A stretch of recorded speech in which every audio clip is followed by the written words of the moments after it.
Guillaume Cayla, bonjour. Je vous remercie d'être venu nous accorder quelques minutes pour parler d'un sujet qui est toujours très prenant pour les cardiologues, qui est celui de la multithérapie, en disant que déjà la bithérapie est le traitement de base. Donc il y a d'autres raisons pour lesquelles on peut changer un peu et vous allez nous en parler. Dans un premier temps, est-ce que vous avez la gentillesse de bien vous présenter en nous disant quels sont vos terrains d'affinité? Bonjour, je suis Guillaume Cayla, je suis cardiologue interventionnel et je m'occupe beaucoup de cardiologie interventionnelle et aussi de thrombose coronaire et de traitement antiplaquettaire. Donc comme je le disais tout à l'heure, le traitement de base, le module de base, c'est la bithérapie. Après, est-ce que vous pouvez déjà nous dire deux mots sur la bithérapie, les modalités de la bithérapie standard? Voilà. Alors si on pense à la question de la durée de la bithérapie, ce qui est une question quand même la plus souvent donnée, il faut rappeler que la durée de la bithérapie habituelle est différente en fonction si l'angioplastie coronaire a lieu dans le contexte d'un syndrome coronarien aigu ou dans le contexte d'une maladie coronaire stable. Dans le syndrome coronarien aigu, la durée standard de la bithérapie reste à 12 mois. Dans la maladie coronaire stable, la durée standard de bithérapie antiplaquettaire est de 6 mois, indépendamment du type d'endoprothèse active implantée.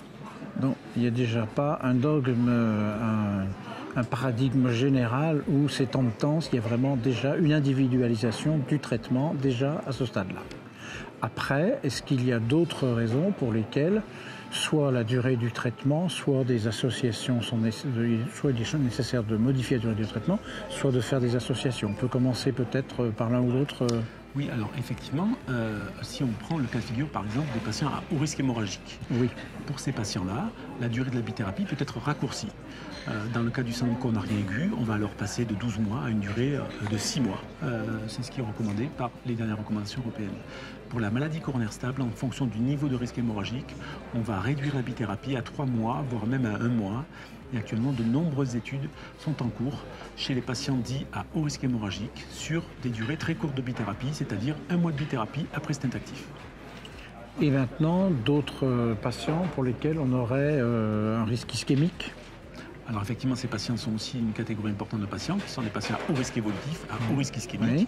Alors ces patients, il y a deux choses. Et d'une part, on prolonge la durée du traitement antithrombotique, donc la durée du traitement antithrombotique intensif, donc qui va être prolongé au-delà des 12 mois, avec plusieurs possibilités, soit donner un troisième médicament antithrombotique, soit le plus souvent partir sur une durée prolongée de bithérapie qui peut être soit fait avec du clopidogrel, qui peut être soit fait avec du ticagrelor à 60 mg, sachant que le ticagrelor n'est pas remboursé en France. D'accord.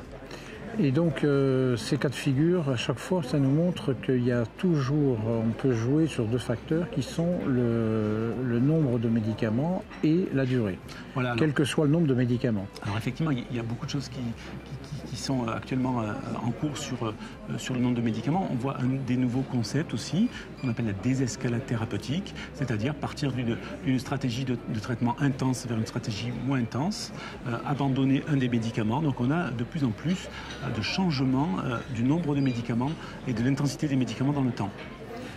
Et pour conclure, est-ce qu'il y a des choses qu'on attend dans les mois à venir qui pourraient encore changer? Vous avez parlé de nombreuses études. Est-ce qu'il y a des études qui sont sur le point de sortir et que vous attendez avec une certaine impatience? Oui, il y a des études, effectivement, de nombreuses études en cours qui vont comparer avec, par exemple, le même type d'endoprothèse, de durée de traitement, parce qu'ils vont nous permettre de mieux déterminer le traitement optimal chez les patients, notamment en risque hémorragique. La durée de traitement optimale. D'accord. On a fait le tour? Je crois. Eh bien, merci beaucoup. Merci.